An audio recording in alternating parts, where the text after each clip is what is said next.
Oh, excuse me, kia ora, good evening. So, as I'm getting ready to settle down for the night, I I wanted to tell you about this story that I wrote. I actually wrote it in, as you can see, 2011. My son Gabriel was born in 2010, and he absolutely adored trains. And this was after I had my second hernia operation. I had my first one when he was 3 months old, and then I had my second one when he was about 10 months old, but they didn't think I was going to survive. So I wanted to leave my boys a legacy. I wanted to leave them something.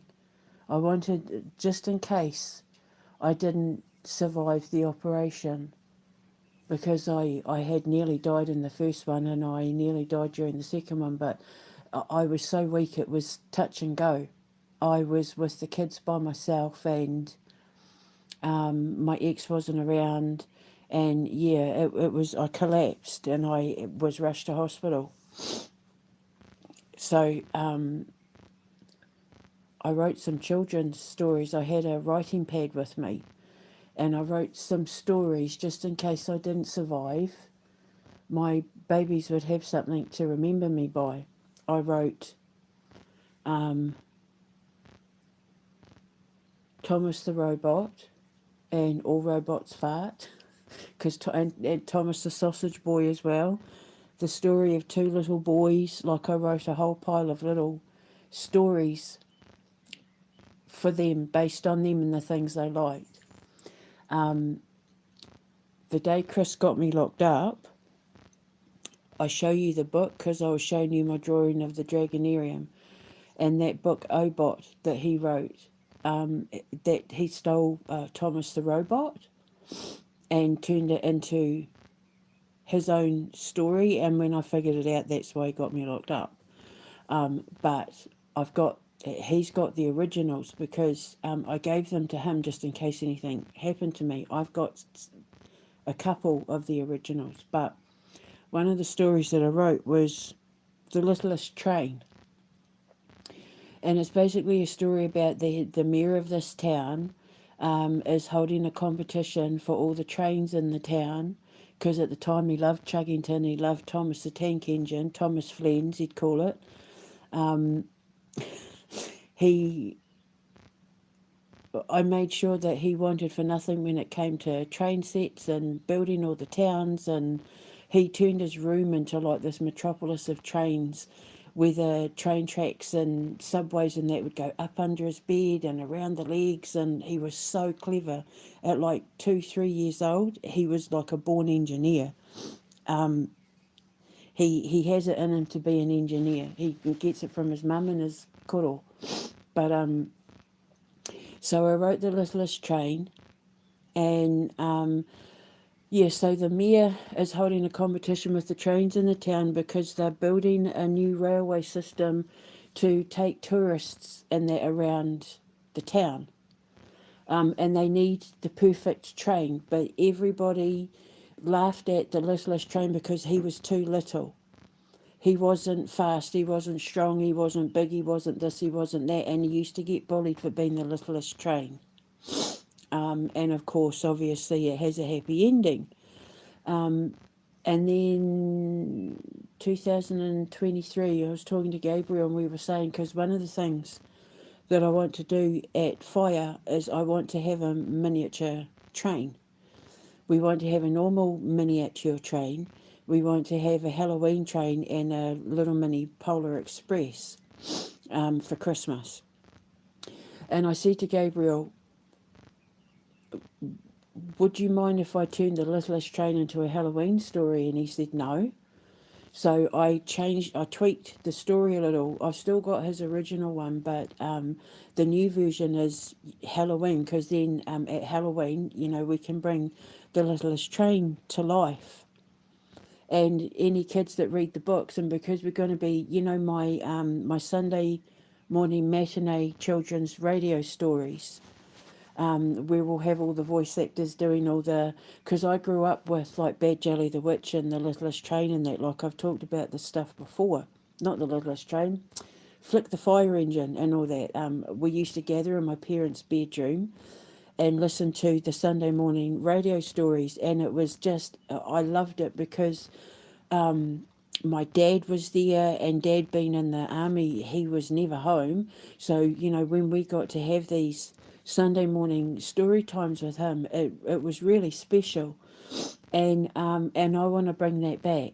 And so, Sunday mornings, parents will be able to tune into our radio station and let the kids, while they're getting up in the morning, while they're having breakfast, instead of turning their laptops on, they can just sit and listen to our stories. So for the longest time, I've been practicing my voices, because one of the things that I want to do, obviously, because I'm going to have a kids channel, we're going to have the Superhero Toy League. And I've been working on this idea. It's kind of a bit, how do I explain it? It's a bit handyman-y, a bit Paw Patrol, a bit Thomas the Tank Engine, a bit Chuggington, a bit Rugrats, kind of. Like, it's hard to explain. Did I say Paw Patrol? But it's trains. It's this town in the book, which I'm going to call a Boracom. And I want to have a miniature train that goes all around the foundation. And then it means that at Halloween, people can pay to come and go on like a Halloween train ride on the Littlest train, which they will know from the children's story, Sunday morning children's story, and go through the Kelly Forest at night. And I'll get like my lighting guys and my tech guys and that to make it a bit sort of spooky and scary. And then of course we'll go past the Amber Wilkinson School of Witchcraft, which is going to look like, the haunted house, and they'll hear screams and that coming from the house. And we'll go past the graveyard where my veterans are going to be buried. For my George Callahan Trust, they just have to be okay with the fact that after they're dead, and because we're going to pay for their funerals and their headstones and that, they're going to be in like a Halloween feature, and they're going to be in movies and that. We'll absolutely cover their headstones if they don't want their names showing, but their headstones will be a part of it, and they'll be able to scare the crap out of people at Halloween. So, yeah, so the Littlest train. So I came up with this idea with the boys a couple of years ago for a kids show, a kids animated show. And yeah, it's kind of, it's not just the trains that talk and they have these crazy, wonderful adventures in a Boracom. I mean, I came up with a whole pile of silly things that they could be getting up to, but obviously as well, they'll be able to work with animated Miss Jodine and Aurelius Fox and that, because in the Miss Jodine show, which is, she's going to be an actress, and I was thinking, with it being Switzerland, I was thinking about it today. I had contemplated the idea of her being like Hungarian or Russian or something like that. And because I'll be in Switzerland, I don't think it would be hard to find an actress to do her. I in my head, she's Welsh. She has a Welsh accent. I don't know how many Welsh actresses there are in Switzerland, or if there's any Welsh actresses who would be prepared to move to Switzerland to become a beloved TV character. But she had these puppets, like hand puppets, and Granny Swindle, who keeps trying to steal the magic cookbook, she's a puppet as well. She looks like a sweet little old granny, but she's as devious as they come. She's like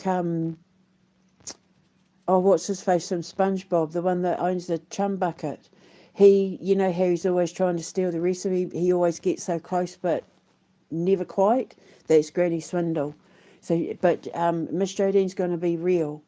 And with Aurelius Fox, he's the fire marshal, and he comes in and he teaches the kids about fire safety. And then we've got the park ranger, who comes in, who teaches the kids about, and because we will have real park rangers, because obviously where I'm looking to build, and that we're going to have wild animals milling about all over the place, and because I'm going to have a conservation program and all of that. So she'll come in and teach the kids about, picking up rubbish and leaving food out for the animals and being kind to animals and promoting animal conservation and being good to the forest, and why you don't go pulling branches off trees. And, when you go to look for your wands, you find the ones that are on the ground.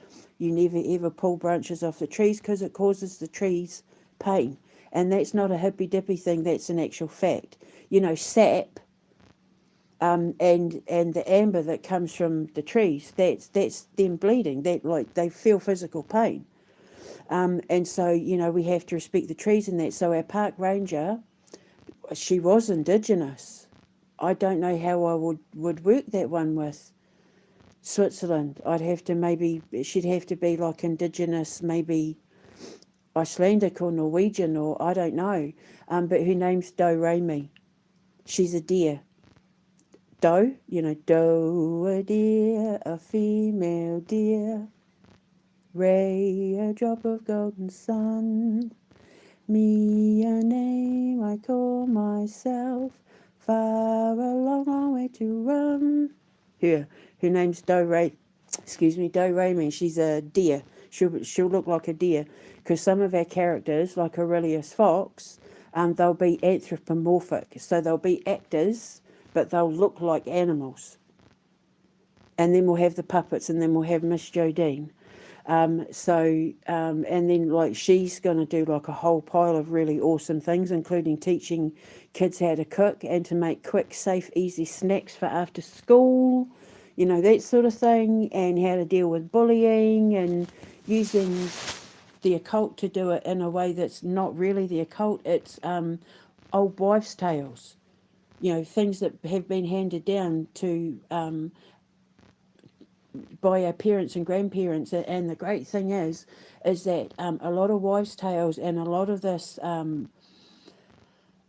old, like what you would call witchcraft stuff, is like German and Scandinavian and that in origin. So I'm telling you, I'm in the perfect place to handle a lot of these wives' tales through these stories. There's a cemetery in Sheffield that I went to. It's on my Instagram. I've lost that Instagram page.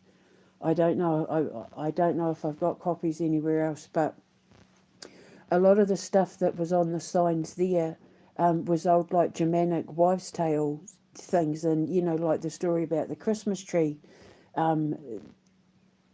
Germany especially, and like Sweden and Denmark and Norway and all those kind of countries. They passed down a lot of these like wives' tales and these old traditions and that we still practice today, that nobody has any idea came from their Indigenous backgrounds. The things that they were taught passed down from generation to generation to generation to generation. And I've had a look, and there's not really Indigenous people in Switzerland. The Gaul Celt sort of thing, but in the surrounding areas there are. So I could bring them in. My casting director's going to be very busy, I'm telling thee now. But anyway, my kids' TV show, we're going to have some naughty toy. I was practicing some of the voices on X when I was pretending to be, I don't think you're funny at all. The Ginger Minger from the Labour, Angela Rayner. And yeah, I was practicing whereas I was doing Vladdy Bear and Brave Sir Knight, which is Victor Orban inspired, and the dump truckers, Donald Trump, and King Lion was Nayib Bukele because he's a Leo, and Mr. Cello, as you know. So there's the Superhero Toy League. There's going to be like the Adventures of the Littlest Train, but it involves like the whole town of Aboracom. And then I've got, I was thinking of doing this one where, with the Superhero Toy League, they get sent out to be with children like when they're in hospital, or when they're starting a new school, or like their parents are getting divorced, or they're sick. But sometimes there's naughty toys as well, because there's good and bad, and in the universe there's good and there's bad, and so there'll be naughty toys as well, which is what I was working on. I don't think you're funny at all.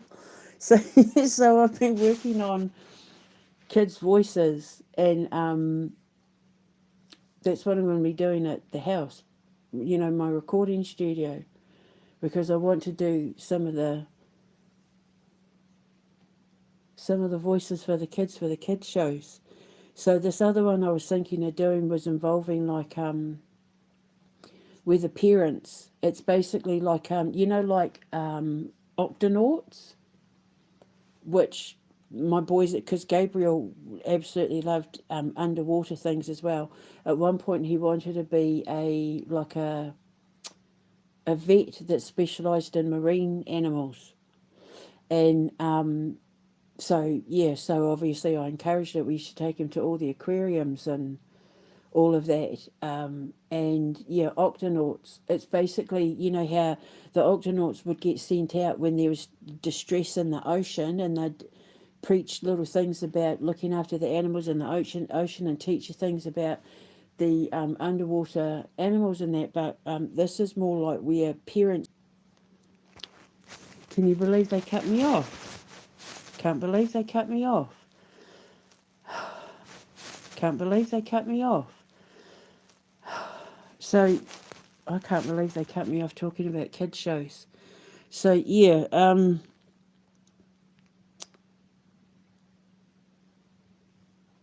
what was I saying? I can't believe they cut me off talking about kids shows. That's how pathetic he is.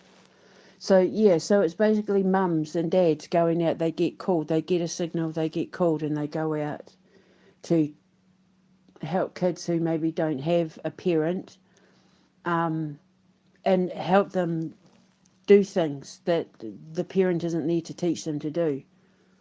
Or like if the parents say, if they need a dad to teach them to do a thing, but the dad's off in the military, or he's a cop and he's away all the time. You know what I mean? So yeah.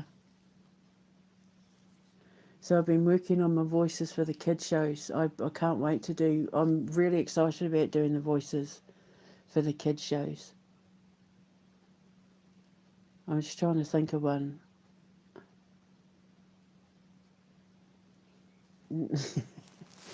So very cute. You've been ever so cute.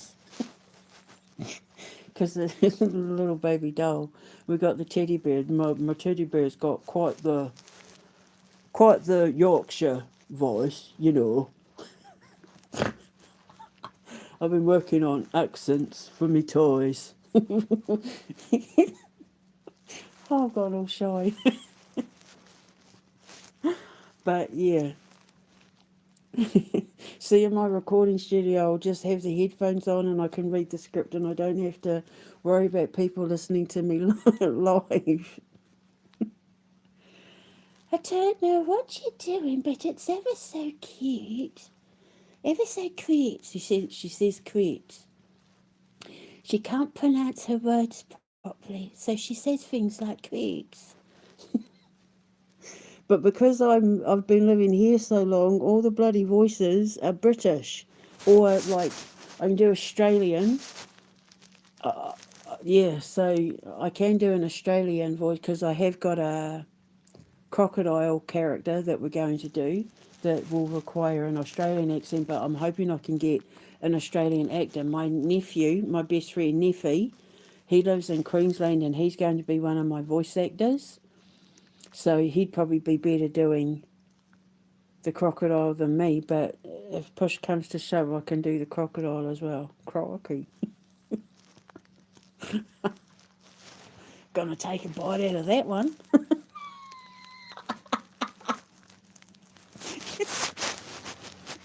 So I've been to Stephen Terry Irwin's reptile park as well, It's called Australia Zoo now, but back in the day it was called Stephen Terry Irwin's Reptile Park. So there's a lot of Steve Irwin influence in my crocodile, just to pay homage, because everybody knows how much he loved animal conservation. So it's kind of, it's paying respects to him. So yes, the Littlest train, like I think I've got 5 or 6 kids TV shows. Obviously I need to do more. I've got one in mind that's kind of a little bit Peter Rabbity, that's sort of based on where the teeny tiny folk live, because that in itself is going to be a kids show. But there's a spin-off I can kind of do for that one as well. But I need to be able to make sure that I've got. I came up with one that was for late night for slightly older kids. That was a bit sort of Samurai Jack, chop, or was it called Chop Chocky Chooks? Chop Chocky Chooks. That was funny.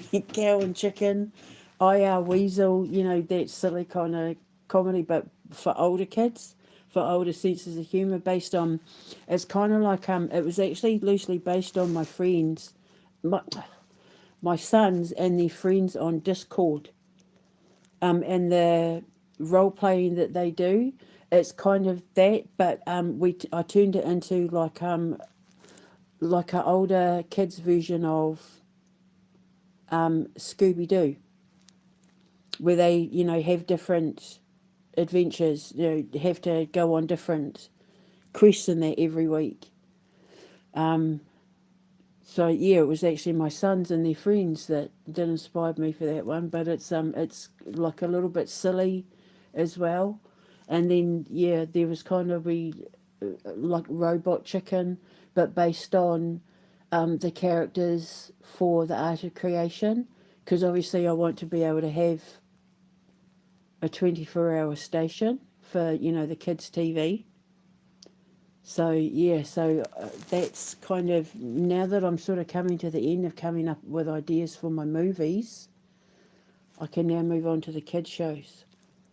And then of course we're going to have a music channel with all my musicians at the school. They'll be able to make all their music videos, which is funny because I know some of them are going to want to do the music videos in the cemetery. So our veterans are going to be quite famous. Anything to bring the tourists in. But it's to help the kids, it's for the kids. We'll sell t-shirts and coffee cups, it's for the kids. Kids Helping Kids Foundation, it's for the kids, that sort of thing. But yeah, so we'll have like a music channel where all the kids can make their music videos and mess about with editing, and because I'll have people there that know how to edit music videos, because we'll have like a music company with recording studios, and we're going to turn everything into LPs. Like we're actually going to make albums and sell them in the record shop, so people will flick through. We'll have like actual records from like proper records from like when I was growing up. We'll sell like vintage albums and all that, but we'll also have the kids' albums as well, because I want to get back into people playing albums. And digital's fine when you're on the go, but if you're like me and you like to sit and appreciate music properly, you need an album, and you need put the needle on the record. And it's one of the things that I'm going to invest money in for my house, is a good stereo system with speakers and all that. And then I can find albums of like Brahms and Mozart and Beethoven and all of that, as well as some of the ones that I grew up with, like George Benson and Duran and all that, and put them on and sit back and listen. And yeah, so not just the kids' videos where they're bringing in the cemetery and all that. It's just going to be so fun.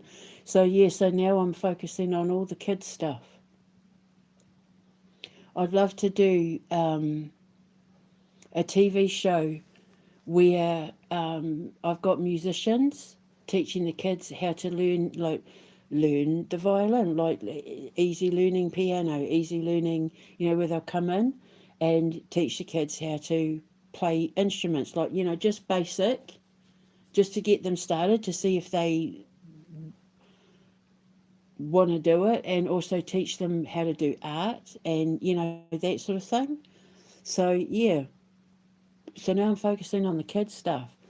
So I'm working on the idea for the parents' show, where the parents come in, and then of course I've got um, the Adventures of the Littlest train, which don't think it's going to be like Chuggington or um, Thomas Flynn's, because it's not just like talking trains and all that. Like it's like a whole thing. It's just I'm not going into it because every time I open my mouth, 2 days later, Elon Musk is doing it on X with his dominatrix bint. So anyway, so I'm going to go now. I just I wanted to share it with you because this is the fun part. This is the bit that isn't scary for me, because the first book I ever wrote when I was 12, 13 was a kids book. I've been writing kids books for as long as I can remember. So the kids side of it is I'm not afraid of it. It was all like the big growing up adult stuff that involved choirs and symphonies and classical music and that scared the crap out of me.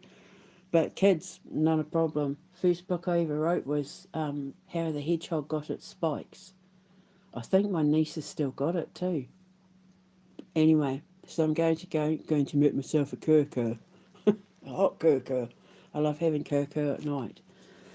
So I'm going to speak to you later, and we'll see what happens next. Hold your head up high. I just keep seeing that Halloween train with the headstones with real dead people in it. They just have to. The people who sign up to the George Callaghan Trust who've got nowhere to go, because you can't have a veteran be buried in a pauper's grave. That's just a sin. So we'll take them if they've got nowhere to go. If they want to, because we're going to have like a palliative care home that my sister's going to be in charge of.